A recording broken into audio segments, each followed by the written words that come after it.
나는 서울의 한 오래된 아파트 단지에 살고 있었다. 이곳은 낮에는 평범한 주택가처럼 보이지만 밤이 되면 기묘한 분위기가 감도는 장소였다. 단지 뒤편에는 늘 어두운 그림자가 드리운 골목이 하나 있었고, 그곳은 아이들에게 유령길이라 불리며 각종 무서운 이야기의 배경이 되곤 했다.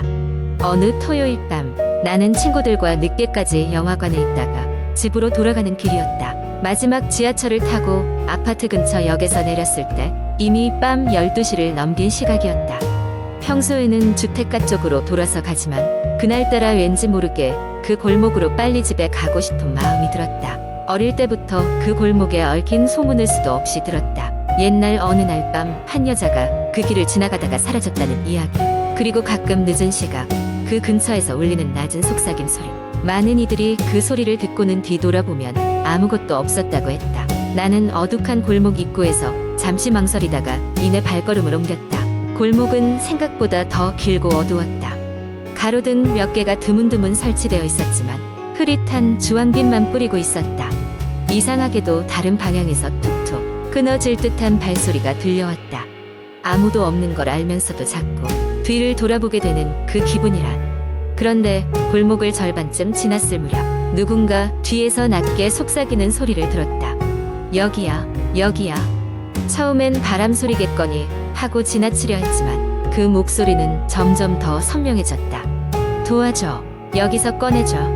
가슴이 철렁 내려앉았다. 속삭임은 점점 가까워졌고 나도 모르게 발걸음이 빨라졌다. 그렇게 하염없이 앞으로 걷다가 어느새 단지 문 앞에 도착했다.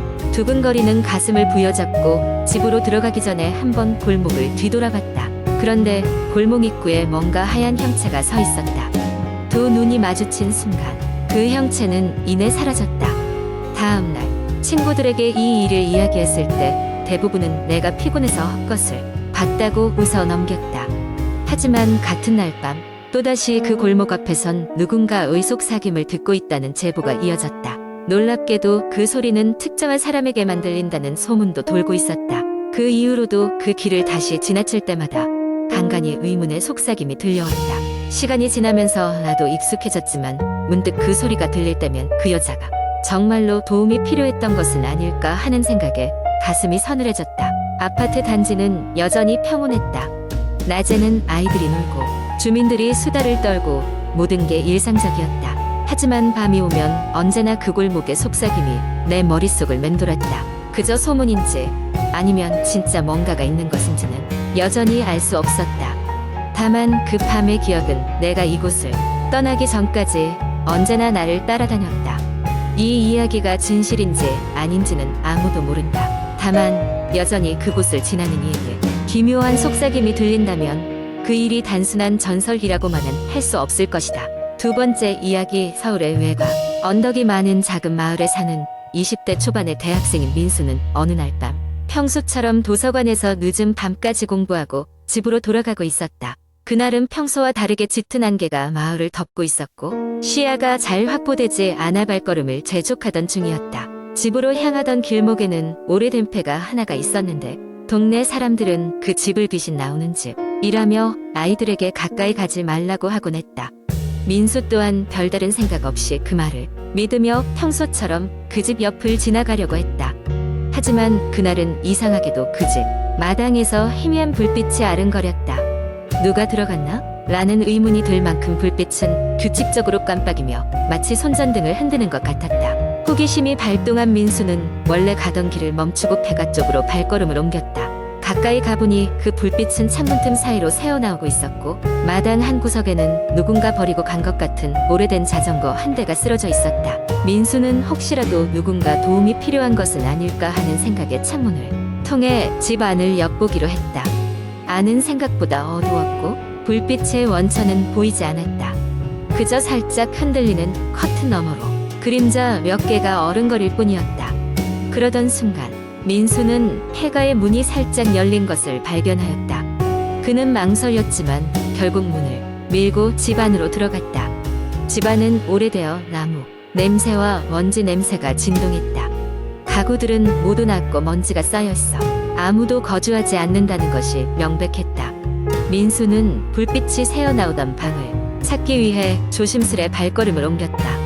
그러던 중 복도 끝에서 희미한 웃음소리가 들려왔다. 그 소리는 어린아이의 소리로 들렸고 민수는 팔에 소름이 돋았다. 하지만 그 순간 그는 들어온 문이 딸깍 소리를 내며 닫히는 것을 느꼈다. 혹시 바람에 문이 닫힌 것일까 하는 생각에 크게 신경 쓰지 않으려 했지만 점점 더 소름 끼치는 기분이 가중되었다. 아이의 웃음소리예요. 이제는 마치 벽에 손톱으로 긁는 듯 한 불쾌한 소리가 집 안을 가득 채웠다. 민수는 등골이 오싹해지며 뒤돌아 나가려 했지만 문은 굳게 닫혀 있었다. 당황한 민수는 방 안으로 들어가기로 결심했다. 불빛이 새어나오던 방에 들어갔을 때 민수는 그곳에 아무도 없다는 것을 알게 되었다. 방 한가운데에는 작은 상자 하나가 놓여 있었고 그 상자 위에는 낡은 사진 한 장이 있었다.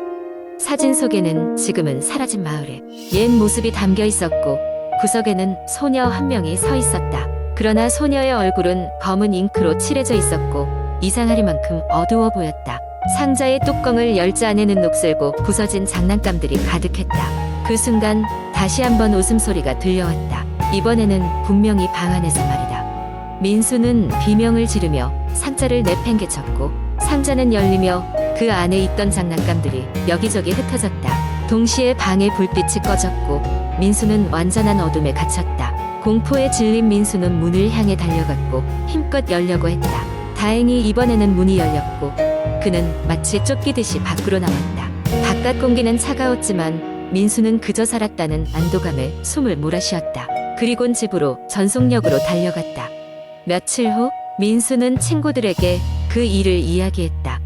그런데 친구들 중 한 명이 놀라운 사실을 알려주었다. 그 폐가는 민수가 겪었던 일이 있기 몇 년 전 일가족이 사망한 채 발견된 장소였다. 특히 그 가족 중에는 어린 소녀가 있었고 그 소녀의 얼굴은 계속 웃고 있던 것으로 목격자들에 의해 전해졌다. 다시 그곳에 가보려는 생각은 두 번 다시 할 수 없었고 민수는 그 일을 마음 한편에 묻어두기로 했다. 하지만 이상하게도 그 집 근처를 지나갈 때마다 누군가 자신을 보고 있다는 느낌을 떨쳐낼 수 없었다. 이후로 민수는 그 마을을 떠나 도시로 이사를 갔고 그 폐가는 결국 철거되었다. 그러나 그 집이 있던 자리에서 종종 어린아이의 웃음소리를 들었다는 소문은 계속해서 돌았다. 세 번째 이야기. 확실히 한국 인터넷에는 다양한 공포썰이 많이 돌아다니고 있는데 여기 제가 극적인 요소를 추가해서 만들어본 공포 이야기를 소개할게. 긴 이야기이니 커피 한 잔 준비하고 편안하게 들어줘. 이 이야기는 몇 년 전 한적한 시골 마을에서 있었던 일이다. 그 마을은 산으로 둘러싸여 있어 외부와의 연결이 거의 차단된 상태였으며 주민들은 대체로 고령자들이었다. 그런데 그해 여름 비성객들이 잠시 머물다 돌아가고 평화로움이 감돌던 마을에 이상한 소문이 돌기 시작했다. 밤만 되면 산에서 이상한 소리가 들린다더라. 이 소문은 마을 사람들 사이에 순식간에 퍼졌다. 밤이 되면 깊고 끓는 듯한 한숨 소리가 산으로부터 흘러나왔고 그것은 실로 기이하게도 매일 밤 같은 시간에 반복되었다. 어떤 날은 그 소리가 마을에 있는 집집마다 울려 퍼지는 것처럼 느껴지기도 했고 어떤 날은 마치 바로 곁에서 나는 것처럼 생생하게 들렸다. 주민들 중 일부는 호기심에 그 소리의 근원을 찾아보려 했지만 산에 들어간 자들은 아무도 그 원인을 알아내지 못했다. 사람들은 하나둘 불안에 떨기 시작했고 그 소리는 마치 마을을 겨냥한 저주처럼 서서히 주민들의 마음을 잠식했다. 그러던 중 마을의 한 젊은이가 그 미스터리를 풀겠다고 나섰다. 그는 최근 도시에 살다가 마을로 돌아온 지 얼마 안 된 젊은이였고 마을의 평화를 되찾겠다는 결심으로 밤마다 산을 오르기 시작했다. 첫날 밤 그는 아무 일도 발견하지 못했지만 소리는 여전히 그를 따라다녔다. 둘째 날에도 마찬가지였다. 그러나 어떤 날은 소리가 점차 가까워지는 것을 느끼곤 했다. 그 소리는 단지 바람이 지나는 소리도 숲의 낙엽 바스락거림도 아니었다. 그 이상의 것이었다. 일주일째 되던 날 밤 달빛이 유난히 밝은 밤이었다. 그는 다시 한번 산속으로 들어갔다. 밤 공기가 그의 피부에 닿을 때마다 오싹한 느낌이 들었고 주변은 고요했지만 뭔지 모를 긴장감이 감돌았다. 그러다 갑자기 그 소리는 이전보다 훨씬 더 크게 들려왔다. 그는 놀라움에 발걸음을 멈출 수밖에 없었다. 소리는 점점 더 가까워졌고 마침내 그것의 근원을 알아챘다. 바위 하나가 산 중턱에 덩그러니 놓여 있었고 소리는 바로 그 바위 아래에서 울리는 듯했다. 그는 조심스럽게 바위에 가까이 다가갔다. 그리고 바위 뒤편으로 돌아갔을 때 그는 믿을 수 없는 광경을 목격했다. 바위 뒤에는 낡은 묘비 하나가 있었다. 묘비에는 분명하게 누군가의 이름이 새겨져 있었지만 시대를 알 수 없는 글씨체가 흐려져 있어 읽기 어려웠다.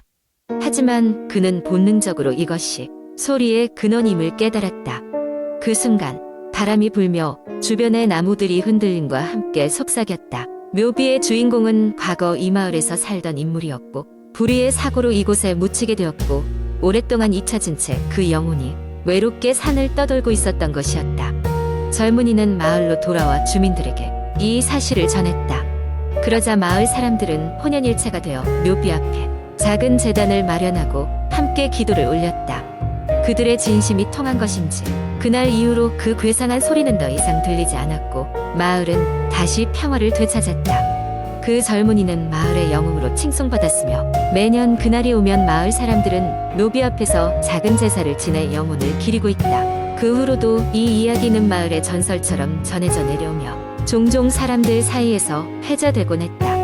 이는 아마도 우리 내면 깊숙이 존재하는 미지의 세계에 대한 두려움 과경의심을 불러일으키는 이야기일 것이다.